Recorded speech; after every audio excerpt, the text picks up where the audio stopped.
Hi everyone, it's Sister Jenna from America Meditating Radio.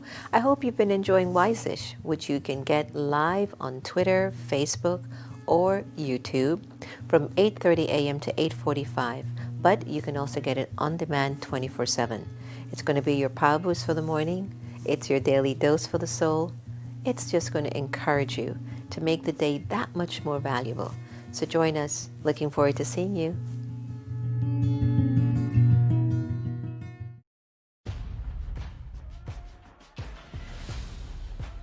We find our nation on a precipice, true tipping point. Is this the moment that will finally change our country?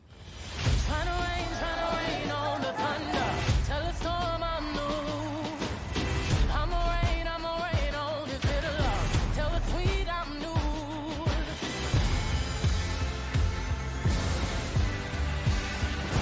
It's not a broken system. It was built to function exactly as it is. We must respond with bold action. This is our country too. We can build new systems that do what they should. I'm a walk, I'm a march on the regular. We are united. We are standing. Follow away. And we are going to fight this fight. Freedom, I can't move. Freedom, cut me loose. I break chains all by myself. There is something happening across this country.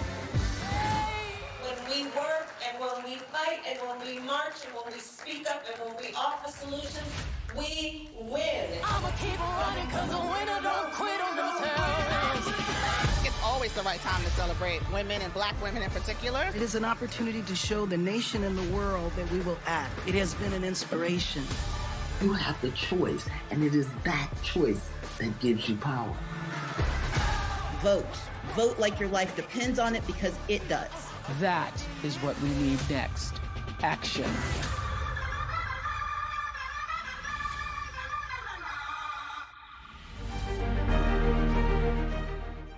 Hi everyone, I'm Sister Jenna. Welcome to our special Zoom meditation segments. Look, it's no joke. Things are kind of weird. It's just weird. Pandemics, protests, job insecurity, global pause. Everyone's numb, but also everyone's searching. And they might be searching on this little gadget of Zoom in a little box. People from all over the world who don't know each other are coming together in Zoom rooms to figure out who they are, why they're here, and how to meditate. Meditation is something that we've often thought that if we make our minds empty, we've meditated. I don't believe that. I think it's important that we learn how to channel our thoughts in a right way that are connected to our vision, our goal, our spiritual attainments, our mental capacity. Then you're really meditating.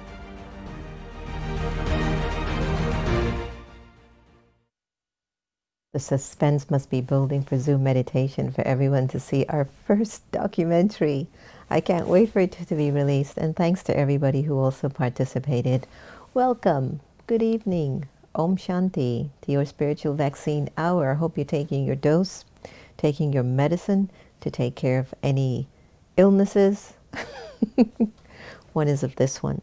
The spiritual vaccine is about this illness. We want to get rid of all waste thoughts, all negative thoughts, all thoughts of fear or doubt or misunderstanding or jealousy or competition. That's what the spiritual vaccine is for. It's to clean up the soul. It's to make the soul bright and light.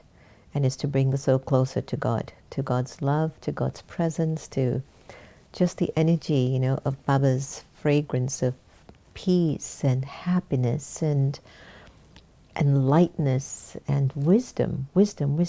That's a big one for us. Wisdom. To become really wise in the way you see yourself, the way you think about things, the way you look at life, the way you see things. It'll come from the soul, you see. You see, there's a world behind your eye. And it's got everything recorded in there. Past, present, and even your future. And when we're in alignment, which would be something really new for any of us to be in right now, when we're actually in spiritual alignment with who we are, we're super present. I was taking glimpses of that the last 2 days. And it's so interesting. It's almost as if you're forcing yourself at times to be present. That's when you think you have to do that. Or you simply just stop. Just pause and let everything just fall to the wayside and be what it is. And Om Shanti. You'll be very present.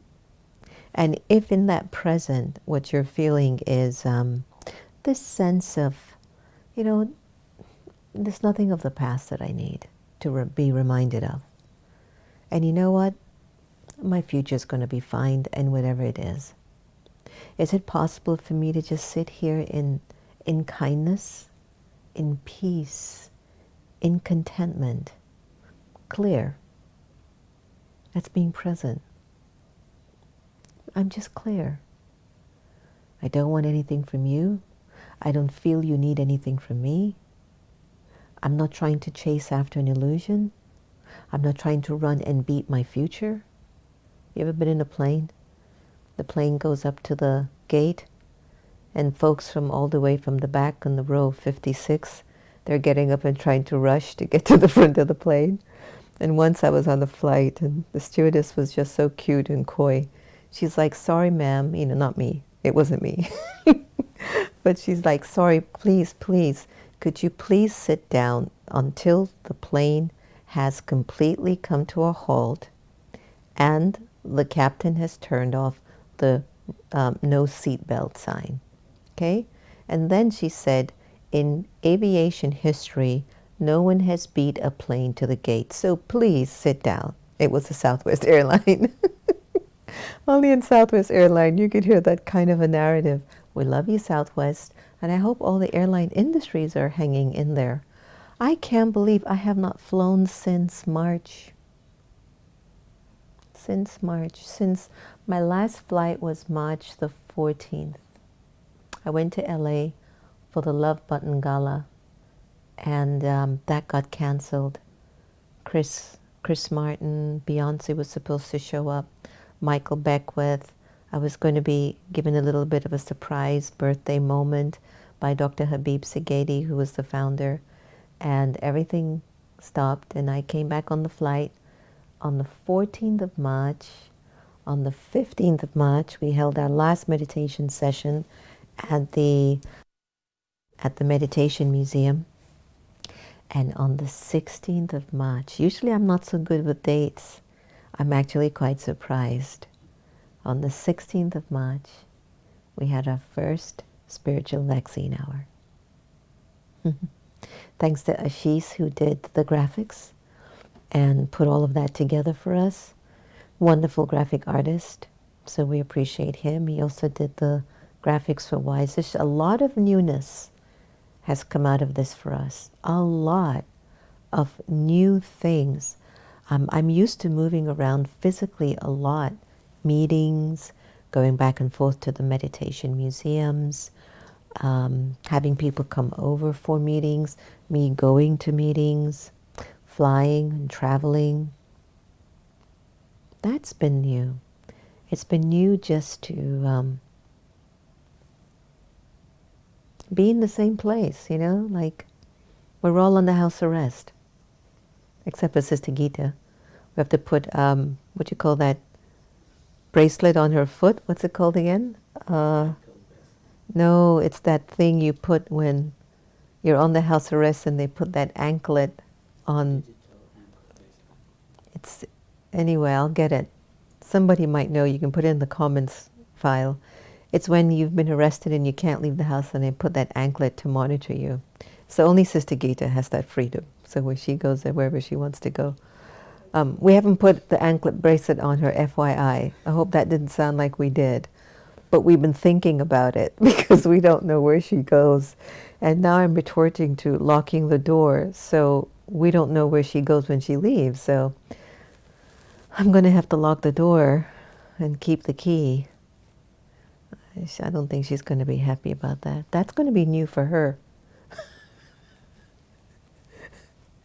That's going to be really new for her.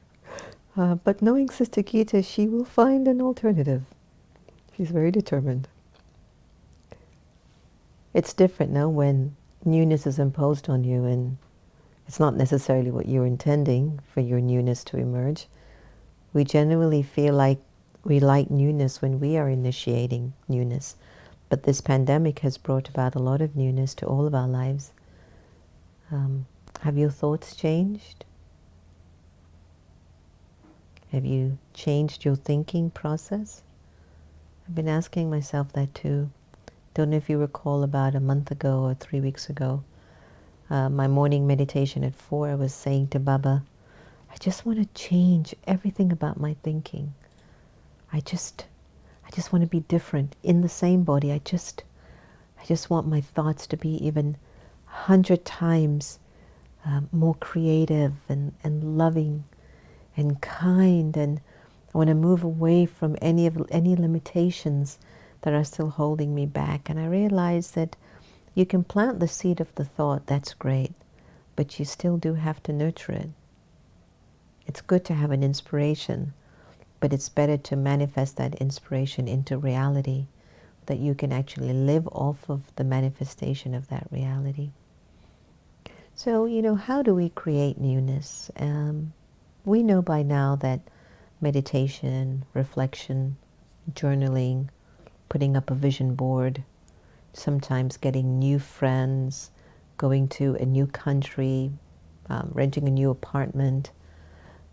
I've told you the story about maybe 5 times when we used to be able to go out. Sister Gita once, this is about 5 years ago, or 7, 8 years ago, I should say, had got me the shoe that was on sale. I don't know how cheap it was, but it was one of these John Dillinger shoes, those mafia shoes. And it had that black and white, I forgot what you call it, and you tied the lace. And I'd put on my Dillinger shoes and I'd be like, yeah, I'm going to be the mafia yogi today. I'm going to go out there and get everything in order.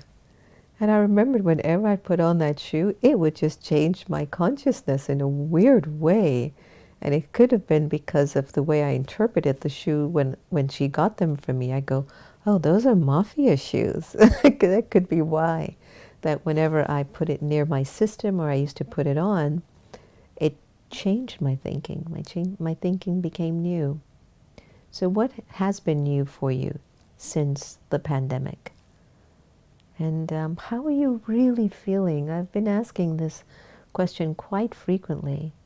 What is it like to be you right now during the pandemic? Please put it in the comments list, whether you're on Facebook or Twitter or Vimeo or YouTube. Just put it in. What's it like to be you right now?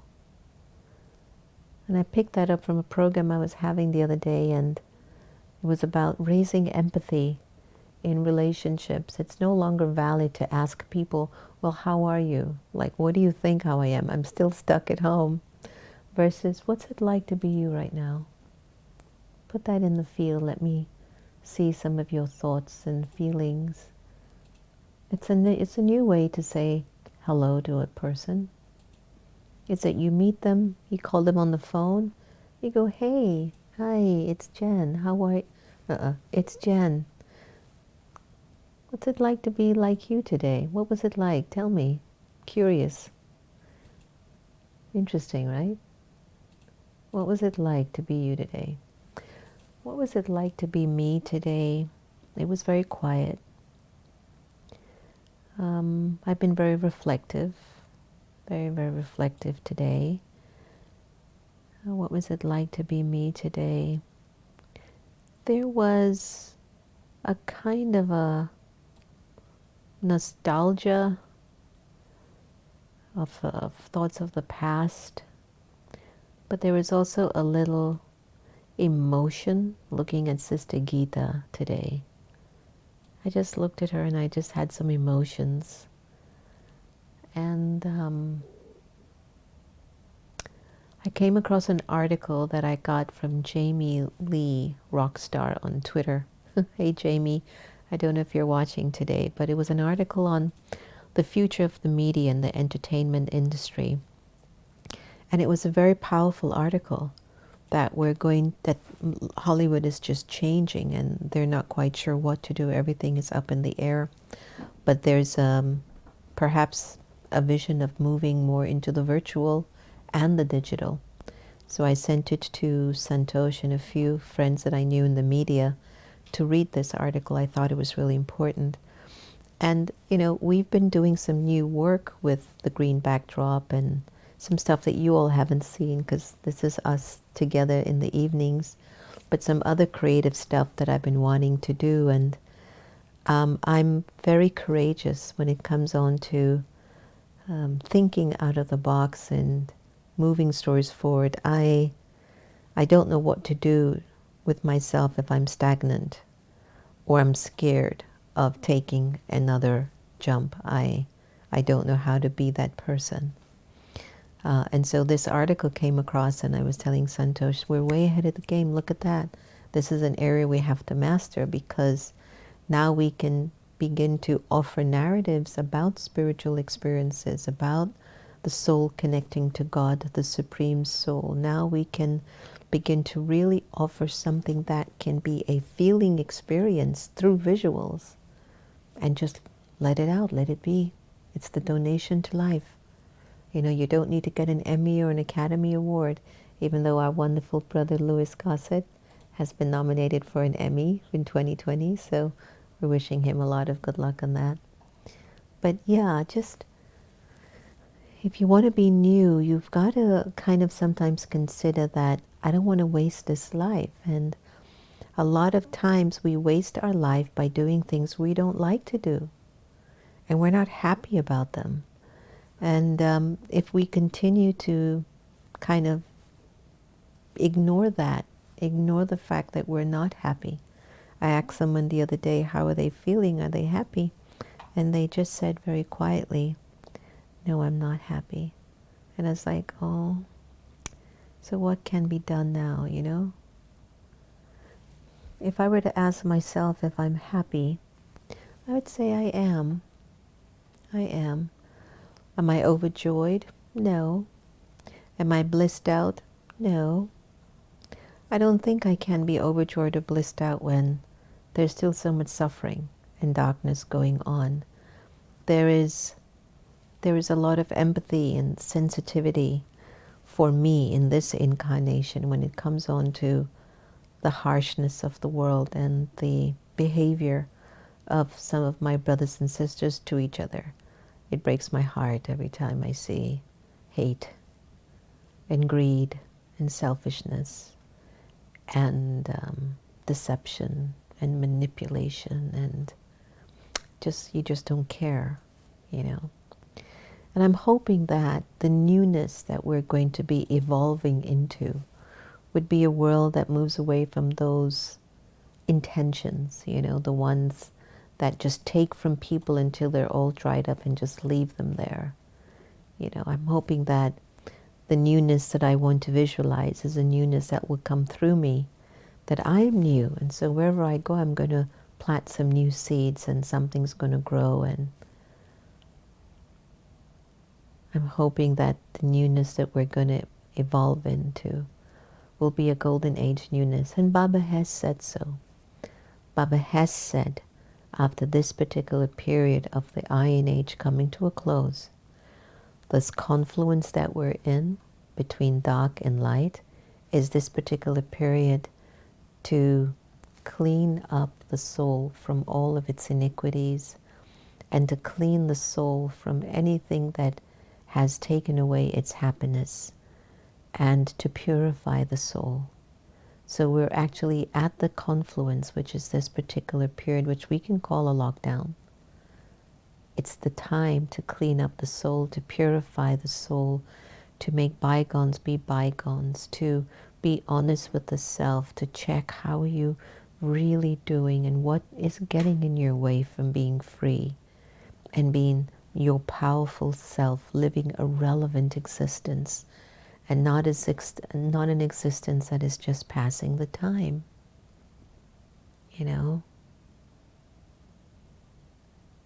So the newness I feel we're going to evolve in is that there's a golden aged period which is a period where it's like living deities will be on the planet. And once I can begin to embody those qualities, and I tell you, life is really weird because you can be doing all the bright things. You mess up once, everybody remembers your one thing. You do 99 bad things and you do one thing good, and everybody gives you an award for the one thing good. It's just like we have to do some deep, deep soul searching. There's no way someone can be 99% good all the time and make a big mistake once, and the world just says, I won't forgive you for that. So there's something going on in all of us, in our psyche, that we have to sort some things out in ways that we haven't before, and that's the confluence. That's what the confluence age does for you. The confluence age is your age of Brahma, the newness, the creation, the purity within you to rise, to soar. Because you don't feel like wasting this thing called life. Not anymore. Not anymore. And when you're creative, and when you are stepping into the power of that creation, and you're transcending the norms that you are accustomed to, wow. It's fantastic. So let's take a breath and go into our meditation together. And to just be, so we can have the right thoughts to protect the self, to protect the soul with these pure thoughts. Take a deep, deep breath.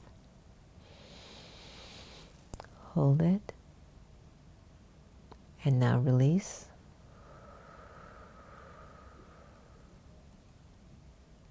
Feel all the tension just fall aside. Enjoy this meditation.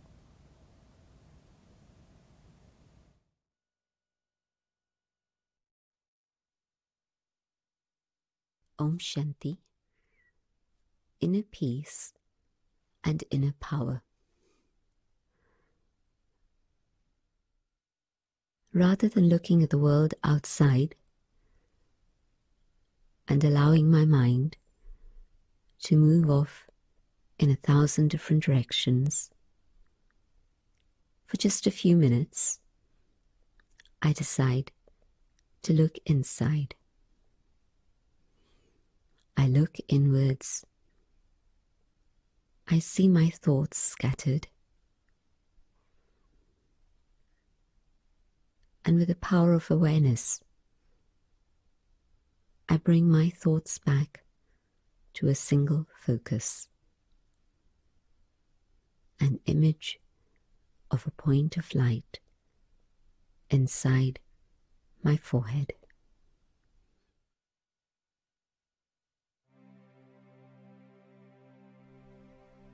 I let my thoughts rest in this awareness of a source of light,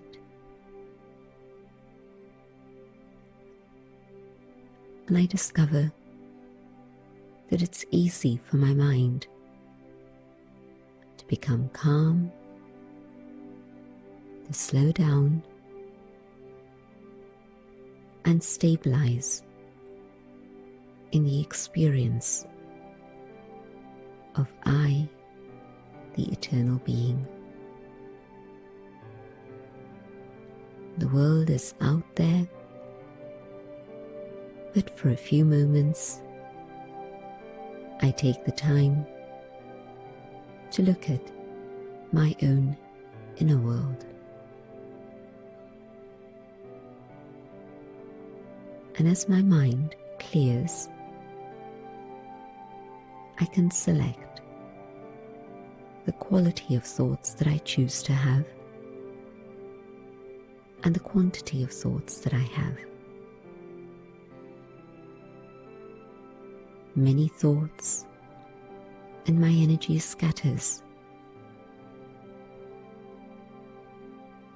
Selected thoughts and my energy gathers and power develops. I focus on the awareness of a being of light. I begin to connect with this living, pulsating energy.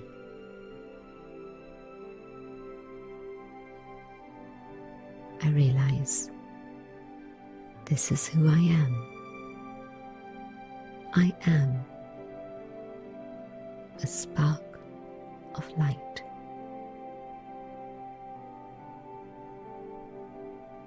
I focus now on the original quality of the self. In my original, pure, untouched state, what is there within me? What is at the very core of my being?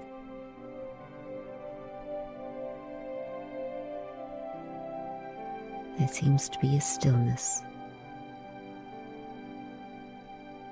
and a great strength.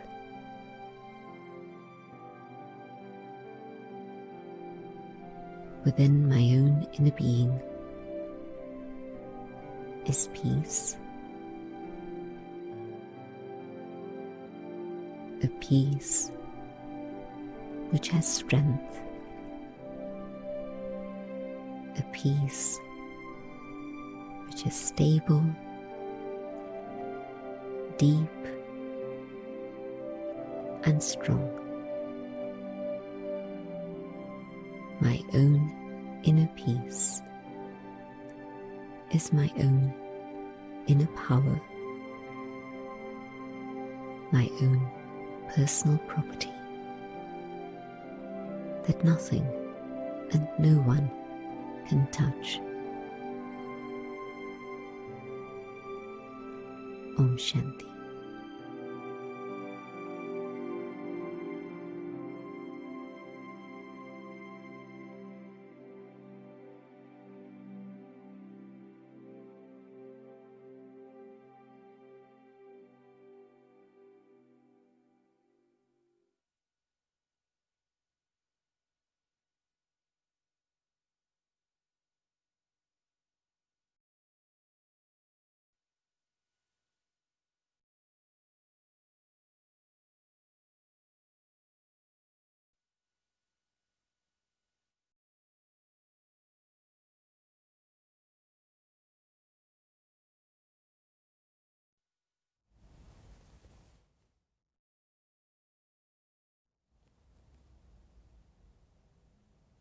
So pretty.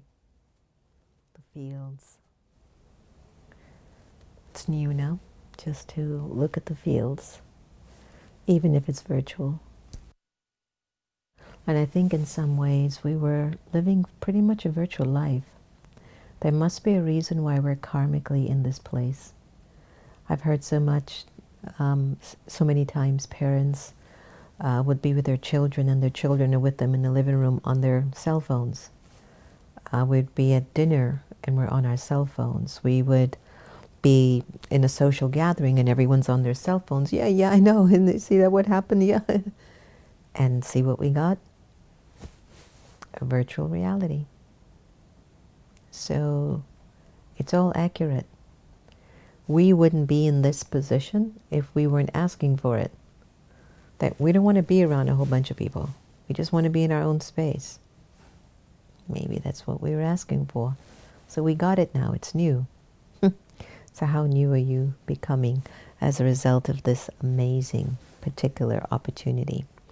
And I want to see if what were some of your responses from my question about what's it like to be you today, because I thought that was really, really important of a question. Yes, we want to bless all the essential workers and for them to say. Yes.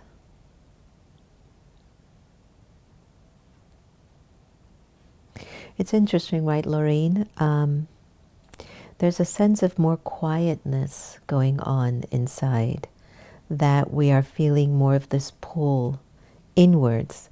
And I feel that that's one of the most powerful gifts of this pandemic, is this internal pull into our real selves, our real selves. Sabina, so you're sharing you've been very calm today while working and taking care of the kids, remembering and churning knowledge while cooking. This is good. Marissa, Om Shanti. What's it like to be you? Energetic. Played tennis after years. Stretched. Really moved my body. It was begging for it. Connecting via chat. Productive. Beautiful. It was nice to be you today then. So for Elizabeth, you can install bells on the door or a single bell to assist. This is a good idea, Elizabeth. It'll feel like a Hindu temple. When you go to the Hindu temples, bling, bling, bling.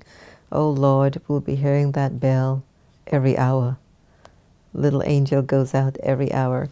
So anyway, we're really looking today at talking about, finding ways to bring newness in our lives. And a pandemic has definitely helped us to do that. But let's say you don't really care for the newness that you're getting now. Why don't we begin to look at newnesses that we can control? Example, the newness of rearranging your rooms.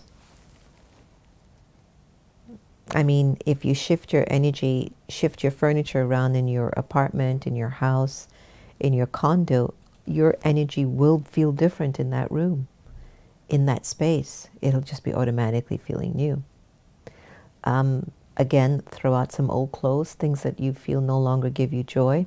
Throw them out and just keep something lighter in your closets. That'd be something new to do.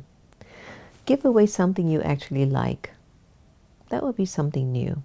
And you find that the moment you attempt to do that, you'll feel the resistance, like you'll feel a little bit of your attachments, your push and pull. How do you know you're attached to something? Is that when it starts to either be taken away from you or you are given an opportunity to give it up, you resist it. It's attachment. Anger, lust, greed, attachment, ego, old stuff. Algae. It's so old. And just like how some of us might be tired of staying home, can you imagine how tired algae is of you? Even algae wants something new. It doesn't even know what to do anymore. There are no more distractions like we used to have. Football games, nightclubs, bars, pubs, restaurants, department stores, malls, shopping, going and hanging out at friends, playing ball in the park, doing soccer, badminton, volleyball. I know some are still going to the beach in Florida and in California. Oops, please be careful. I know it looks odd to have on a thong bikini and a mask, but hey, come on. You can put on your mask if you can put on a bikini, okay? So, I mean, you got to think about the well-being of the world. But that algae, man, that anger, lust, greed, attachment, and ego, that is so wired in our brains that if we don't feed it, it feels unusual.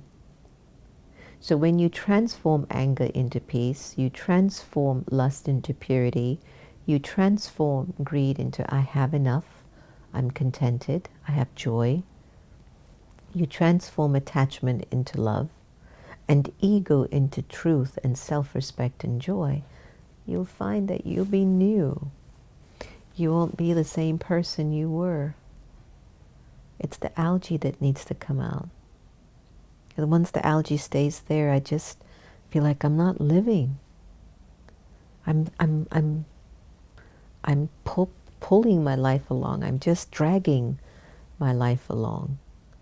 And if I see somebody else inspired and fired up, they bore me or they get so upset or I criticize or I judge them. That's such old stuff because I'm in such an old place. So what you want to do to really bring about newness is start. Start with right where you are. Accept what do you not like about your life right now. Write it down.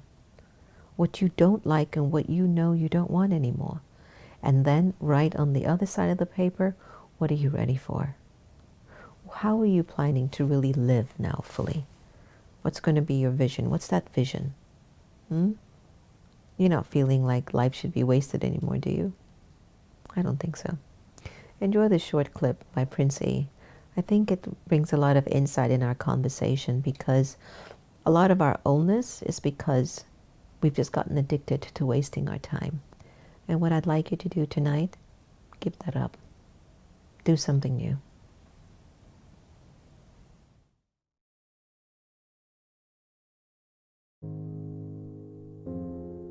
Do you know what day of the week you are most likely to die from a heart attack? Take a guess. I'll give you a second. It's Monday. Care to guess what time? It is between 8 and 9 a.m. Do you know what else happens Monday at 8? That is the same day and time people get ready to go into jobs they hate. Coincidence? I don't think so. Take a look at this chart. This is the lifespan of the average person. On average, we live about 80 years.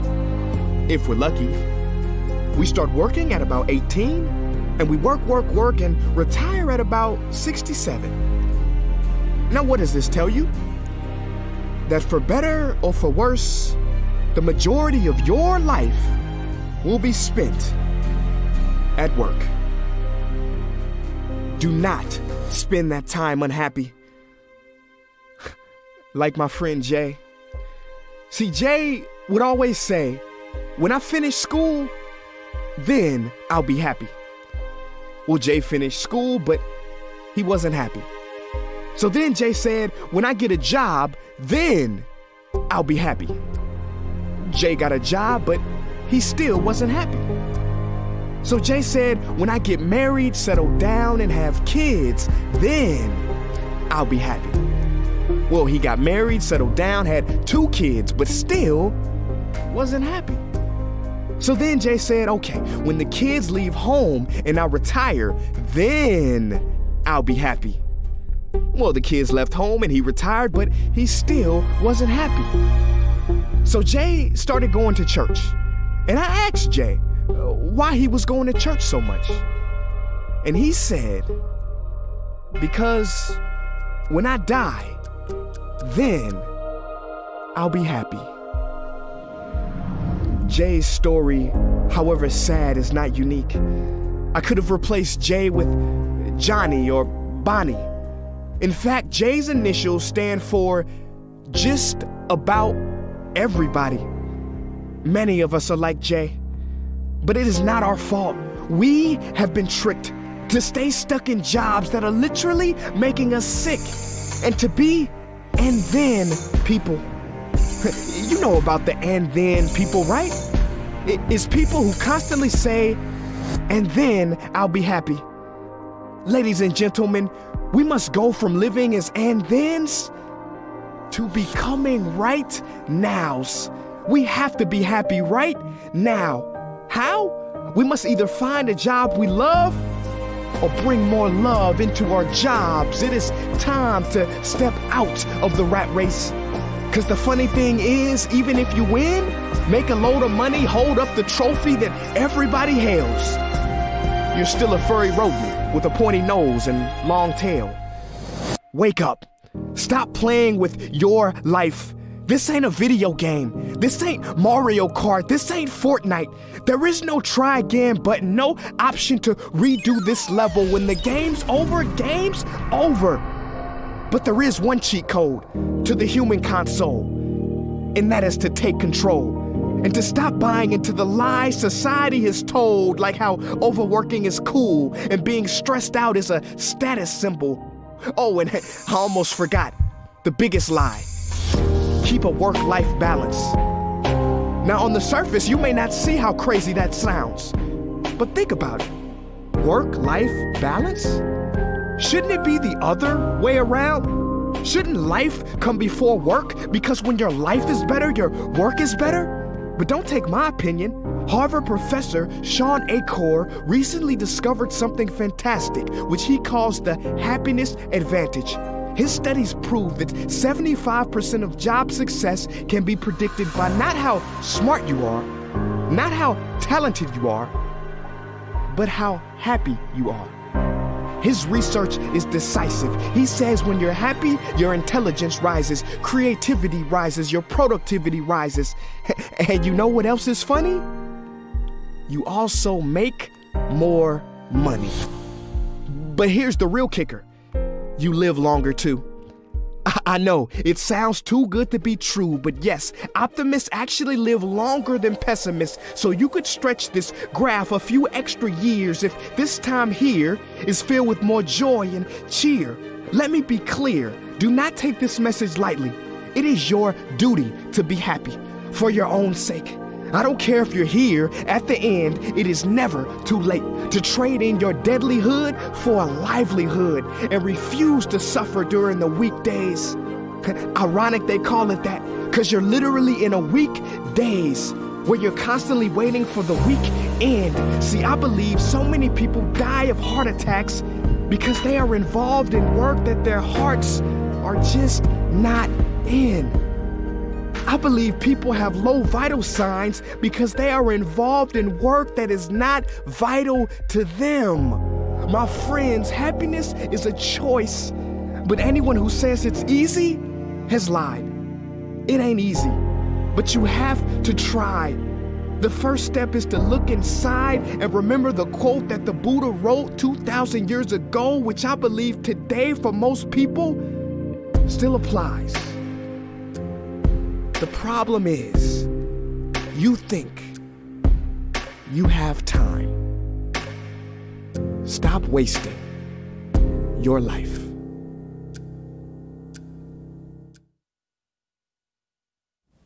Got that? It's newness, isn't it? If we don't start to increase and add some newness in our lives, it's going to feel like that. That as we get closer to getting aged, maybe some of us, we won't have our memories. Maybe something in our body will be getting weaker. Maybe the kids won't be there to take care of us. Then it's like the only thing I can't make up is time. I can lose money, I can make money. I can lose a partner and I can get another partner. But when I lose time, I can't. And what I love about the energy of newness is that newness makes you feel like you're not only creating more time, but you're like in joy. Because when something is like getting new for you, it's a creative download that's taking place. And there's this expansive feeling. Every time I get a creative idea, I'm no longer Jenna. I am just no longer this person. And my whole personality goes on pause. And there's like an opening, a channel, a pathway that Baba's light just comes through, shows me a vision of something, and then disappears. And I go, oh my God, that's perfect. And the next thing that I'll do is act on it. I don't care if I'm qualified. I don't care if I don't have the money. I don't care if there's nobody around to help. It's like, oh no, that image and vision, because I live a disciplined life, that wouldn't come if it didn't have a significance. If my life was scattered and all over the place, I don't know if I could trust every thought that comes into my mind because I haven't been disciplined. So it's important that you are pretty disciplined and pretty consistent, and that energy comes in and you go, that's got to be directing me somewhere that I'm missing. Now, of course, you can get a thought, a creative thought, to give you a signal as to a direction. You can meet somebody that you could fall in love with. It gives you a signal for a new direction. Or you can just meet somebody who inspires you in life to give you a signal for a new direction. You can see something on television. You can hear something on the radio. You can just be walking outside, turned your head to the right, saw a butterfly flying, and all of a sudden a whole narrative opens up in your head of a book to write about, from the caterpillar to the butterfly. You never know, but never ever walk away from that moment of newness or creativity that might come to you. It is really, really important. And I found this amazing video on how to be able to hack into your creativity and to really begin to recognize that the more you and I are able to use our creative forces, especially now during this pandemic, you can play the guitar, you can play the piano, you can do drums, you can do a tabla, you can, I've been trying to see, I want to sing. I literally want to sing a song. Before I leave this costume, I want to sing a song from my heart as my gift to the world. I just want to do it. And I think this is a great time. Pick up a new language. Anything that you start to do new, different, will shift the way your brain functions. I guarantee it. You try to eat new food, it shifts your brain. Try quinoa for 4 months. It's going to shift your brain, okay? And it's just things are different. And have one plate of white rice, you're like, oh my God, all that joy comes back to you again. And you're like, I had no idea white rice gave me so much joy. Mercedes, if you're listening from Peru, I get it. I've been telling Santosh, don't forget quinoa is royal food.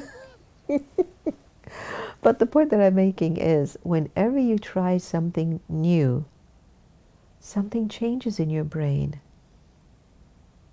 And once something in your chemicals begin to change, it will also support the newness in your thought. So check this video out about creativity and how to tap into it. I hope you're going to like it. I really did when I got a chance to study it. Actors, artists, rock stars, and writers have the ability to touch us on not only a personal scale, but a global scale as well. We see these people on TV and on our bookshelves, in the movie theaters and in the grocery stores. But what makes them so special? Creativity. Creative people rule the world, whether it's being media icons or designing the sleek new products we see and use every day. We love creative people, and we want to know all their secrets. If you want to produce music like Kanye or paint like Picasso, here are 10 psychological tips from creative people. 1. Integrate art. Creative people are very vocal about the importance of exposing oneself to art. By integrating art into your life, your brain starts to reflect on it. This trains you to look for meaning, messages, metaphor, and other important information everywhere. Another benefit to looking at art is that you gain inspiration for your own art. Although watching music videos might not seem beneficial, it can give you the many ideas to work from. 2. Ask questions. Creative people ask a lot of questions. What ifs and whys create a climate of curiosity. It's through this curiosity that creative people are able to make connections, gather information, and develop opinions. Go ahead, ask more questions, and watch the creative ideas flow. 3. Work with your productivity. Most people get stuck in a routine, but is this the routine that's most effective for you? Creative people know when they're most productive, and they work with it, not against themselves. By embracing the schedules their bodies want to follow, they're able to increase their productivity. You might even find you'll get more leisure time out of it too. Did you know that how you get your energy can also affect your creativity? Check out this video to find out why the most creative people tend to be both introverted and extroverted. 4. Express your ideas. Even if they seem silly at first, creative people follow their ideas. They don't judge a piece until after it's complete or after it's been discussed. The more you express your ideas, the easier you'll have access to them too. In the future, ideas will come more naturally, and you'll be quick on the draw for any brainstorming sessions at work. 5. Go on adventures. You miss out on life if you don't go on adventures and see the world. Creative people embrace the new. They love different experiences and sensations because thrill-seeking allows them to explore and create possibilities for themselves and others. Being open is such an important factor. Creativity has to be free in order to sustain, not boxed up and shut away. 6. Be an observer. It's important to also step back and observe the adventures you have. Observers get to take in everything, and through that receptivity, they develop unique and rich opinions. Observe your surroundings in everyday life too. There's plenty of opportunities in the world. Only through observation do we find them though. 7. Practice mindfulness. Mindfulness might sound like a buzzword nowadays, but it's actually really good for you. When you're being mindful of yourself and the world around you, you can bring more positive energy and calm into your life. honesty becomes easier. So does breaking old, unwanted habits. Mindfulness also helps you achieve a greater attunement to yourself, which means you'll be able to play your strengths more. 8. Embrace risk. Risk is the driving force of a creative person, and it gets great results. Often, people who risk a lot fail a lot too. However, the more desensitized a person gets to failing, the more they're willing to risk. This gives them the courage to explore their ideas and express the things they want to say. Creative people learned this long ago and embraced the risk equals reward scale. 9. Daydream. Just because you're not on task doesn't mean your brain is inactive. By daydreaming, you're engaging different parts of your consciousness while letting your subconscious deal with the real problems. Daydreaming is also a great way to come up with creative ideas and situations that you might not otherwise give yourself permission to think about. It's like going on an adventure, but in your mind. 10. Create. When you get right down to it, creative people create. They create experimental work, successful work, and a lot of failed work. But they keep going. They know that the only way to go farther in their work is to create more of that work. And that's a lesson we all can learn. The more we do, the farther we'll go. Who knows? Maybe you'll be the next research scientist making big breakthroughs and saving lives. So what are you waiting for? Take the risk. Which tips help you be the most creative? Share your thoughts with us below. Yeah, nice. So you don't have any more questions, right? Now you know what to do to create some newness in your life. And definitely meditation, journaling, doing this different things. Let's say if every morning you're used to waking up at 7 o'clock. Wake up at 5. Sit in meditation. Take a long shower. Think. Open up your capacity. Ask the self what newness wants to come out. You know, what's new today?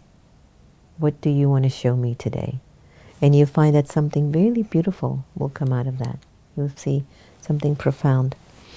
Okay, so any thoughts before we close off? Did you all like that very much? Good. So Divyani, you loved it? Good. I'm glad it was helpful. And I would like to give a warm acknowledgement to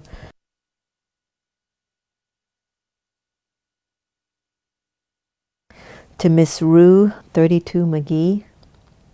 You are an essential worker, and Miss Rue was sharing that sometimes her emotions go all over the place, and she's trying to keep a positive spirit and attitude, but it gets tough sometimes. Miss Rue, can I let you know that we just want to hold you today and hold you up and say thank you for sure for what you're doing in a particular time that's really rough for all of us. And we just appreciate you. So we'll hold a moment for you. Okay?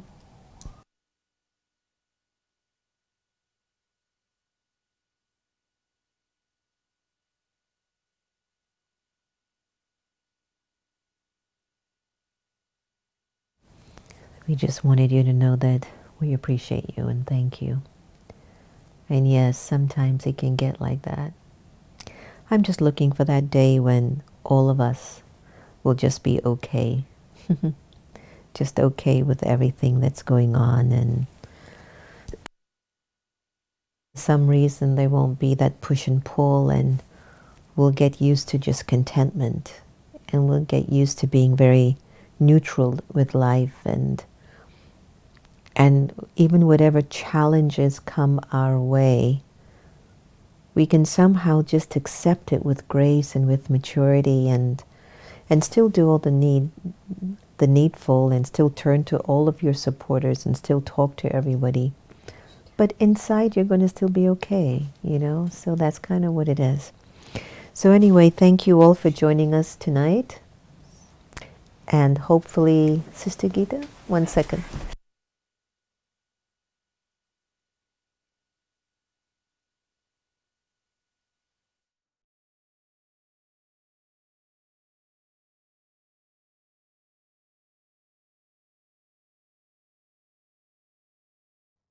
Interesting mood.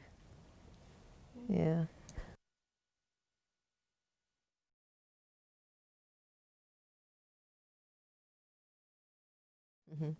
She's been in a very interesting mood the last few days, and we're just keeping up with her. But as I was saying is, really, really go out there and try to do what you really think, just that, I don't know, something new. A lot of times, even within my own community, people will be like, I don't understand what she's up to, because I keep letting these thoughts come through, you know, like, what's next? What's next? And even now, I've been like kind of on Santosh, like, we could do this, we can do this. And in my little intellect, I'm thinking like, I just know it, you know, but I'm not a writer, you know, so I don't know how to put narratives together that it's compelling in terms of stories. So if anyone is out there that wants to do service, please let us know. We're just looking at how to be able to share the story of self-empowerment, of believing in yourself, of thought process, and knowing that when you're connected to the energy of God, like you've got to be connected to Baba. I mean, I just feel that once the soul has a love link to God, it's just a lot of different things are going to happen. Just a lot of different things are going to happen. And that makes it really like a divine providence. That makes it a divine and a smooth providence, you know, and life starts to just, you're guided. You're guided, and I think many of us just want to feel that we're guided. That we're not manipulating, we're not controlling, we're guiding. There was something in yesterday's session, Santosh, that really touched me, or it might have been in Wise-ish. I don't remember this morning or yesterday. But something Baba said through Sister Jenna, and he said, if it's natural or if it's pure, remember, it'll be sustainable. Remember that? There was something about that it's not easy to sustain an illusion.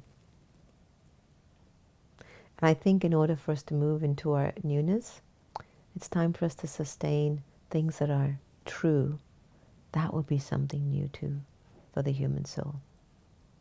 So my dear friends and family, thank you for joining us tonight. I hope whatever was shared was useful and it helped. And it has offered you a kind of a, tonight when I put my head on my pillow, I can feel it swirling through me. I won't be the same when I wake up in the morning, you know. It's really our pure wish that however we show up with you very naturally, that it's what it is and it's enough. It's enough. But amplify the life, and just, you'll know what you're supposed to do. If you ask yourself, you'll hear it, and it'll flow through you very easily. It'll be very easy. Peacefully, easily. So enjoy your night tonight. Eat something healthy. Drink some fluids. Go for an evening stroll if you need to. Be gentle. Be kind. Be new. Om Shanti.